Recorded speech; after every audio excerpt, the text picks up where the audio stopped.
When it comes to getting more sales through Instagram, your personal branding is one of the most important factors that determines if somebody is gonna buy from you. I see a lot of people make mistakes when it comes to personal branding, and in this video, I'm gonna give you a concise walkthrough of everything you need to do so that your Instagram profile looks on point. So without any further ado, let's jump right into it, and if you find any value from this video, please leave a like and subscribe to the channel. So it really doesn't matter if you're doing outreach on Instagram or if you're trying to get inbound leads through content. Branding as an authority is key, and if your account looks bad, your results are gonna be bad. The first thing anyone is gonna see, whether it's in DMs or when they go to your profile, is your name. Now, keywords in your name actually matter for SEO. A lot of people don't know this, but the keyword which you have in your name is what's gonna help people find your account through the search function on Instagram. So if you just put your personal name, that is not gonna work. You need to actually add some form of keyword, add something that you do, which allows people to find you. A great example down here is short form video editor. So anybody who searches on Instagram short form video editor is likely going to find this account,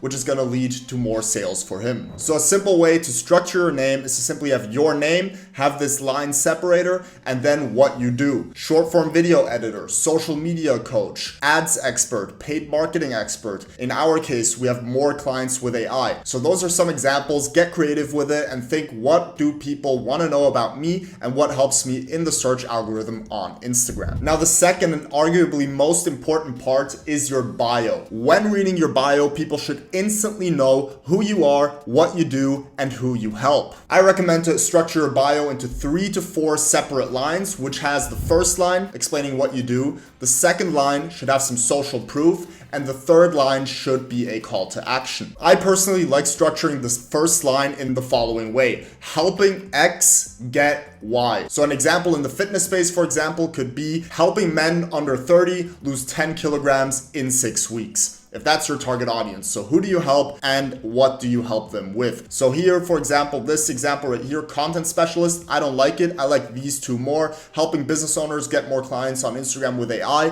is ours on Instagram. And this guy right here has help coaches and creators get followers and clients on IG. I personally think this guy with 5 rows has too much in there. I would do 3 to 4, but it really doesn't matter. It's a bit of a fluid spectrum. As long as you have this sort of structure, starting off with emojis, you are good to go. Another thing to note is that this person right here has 2 links inside of his bio. Now, I would really do only one call to action. So you either want one link, which is an application, something to fill out, something to book a call, or you can tell people to DM you a specific keyword, which then gets them into your DMs. And using ManyChat, which we've covered in other videos, you can then convert them and get them to book a call with you. If you're finding value in this video so far, please leave a like and subscribe to the channel for more content in the future. Right after your bio, people are going to see your highlights. Now, highlights are a great way to tell people a little bit more about you, to get them to know you better, because people buy from people they know. I would recommend having 3 to 5 highlights on your profile, and one of them should at least showcase client results. People want to see what you're doing for other people before they get invested in what you're offering. So that is really key. I personally would structure the highlights in a way where you show a little bit about yourself, your personality, a little bit about what you do and who you've helped, some results, some testimonials, and then you can do a little bit more about your programs. In this case, I put an example here. This guy shares his student wins. He shares something about growth and about community. As I said, I would include something about yourself, show a little bit of personality, show some client results, and then take it from there. Now, the profile picture. A lot of people think the profile picture doesn't matter, but it's probably the most important thing to catch people's eye before they come onto your profile. Now, if it's a personal brand account, it should be well lit, it should be a close-up of your face, and it should be a colorful background. Hormozi does this really well. Anybody who goes on Instagram will instantly recognize this. If you follow Hormozi, you will instantly recognize, oh, that's his story. Oh, that's his account. Oh, this is a comment from Hormozi, right? Because it's the yellow bright color in the background and his face up close. Gary Vee also up close with his face. In this case, he doesn't have a colorful background, but it still stands out, it pops, and it gives you some recognition. If this isn't for a personal brand and it's for a business account instead, just use your logo. The most important thing is is to add no text whatsoever to your profile picture. We don't want any text in there. It's just going to make it look cheap and it won't convert. Now, the next thing when it comes to personal branding, which is super important, especially if you want to get reach and get inbound leads, is content. Now, content really is the key to getting credibility in your space. Now, what I always suggest people to do is to share a ton of free value without expecting anything in return. That's what we do on this YouTube channel, and it's worked out tremendously for us. A lot of business owners will wonder, okay, but if I share how to do something, won't the people just do it themselves and they won't want to hire me for whatever you're doing? The answer is no. If you share a specific strategy and you don't hold back at all, yes, maybe a certain percentage of people is going to do it themselves, but the real buyers, the people who are too busy to implement something themselves, those are going to come to you and they're going to pay you anyways because you've proven to them that you know what you're talking about. You can then take people from your content and monetize through DMs and call to actions. Now, if you're doing cold outreach on Instagram, let's say through a tool like AutoIGDM, and you're just messaging your target audience and trying to close them, a high percentage of those people are going to go to your profile as well, which means it's super important to have some valuable content on there and have the profile branded in the correct way so that your cold outreach can become more effective, because people are going to check your profile. They're going to see, oh, this guy really is well put together. He knows what he's talking about. Let me actually respond to him and get into a conversation. And as you can see, just a little bit of social proof. We have videos with 20,000 likes, 7,000 likes, 65,000 likes, and tens of thousands of comments, which works super well for us to convert people into our offers. Now, when it comes to your personal brand, an account that you're actually trying to build from the ground up and you're trying to build it with organic content, you should never buy followers, you should never buy likes, and you should never buy any comments. However, when doing outreach campaigns, a lot of people like to set up multiple accounts of themselves so that they can scale their outreach horizontally. In those cases, it makes sense to boost the engagement on your profile a little bit artificially, but only do so if that account is purely going to be used for outreach purposes. If you're trying to get any organic traction on that account, do not buy any engagement. You should always have call to actions in your reels or in your posts for people to comment in exchange for a free resource. We have a video on the channel where we show you how we use that exact strategy to get tens of thousands of people to comment a keyword, and we then used ManyChat to send them a DM with that resource and then later engage them in a conversation and try to get them to join one of our offers, our free community, or our program. And the final part when it comes to building engagement on social media is to post consistently. Consistency is the key in anything in life. With cold outreach, it's important that you're consistent with 50 DMs a day. When you're doing content, it's important to post regularly. Whatever you're doing in life, in business, in your personal life, consistency is key, and the same thing comes when it comes to building engagement and posting content. So that is it for my mini crash course on how to brand your personal brand on Instagram to get more sales, whether it's through outreach or inbound. If you guys found value in this video, please leave a like, subscribe to the channel, and join our free school community down below in the description. I hope you have a wonderful day, and I'll see you guys soon.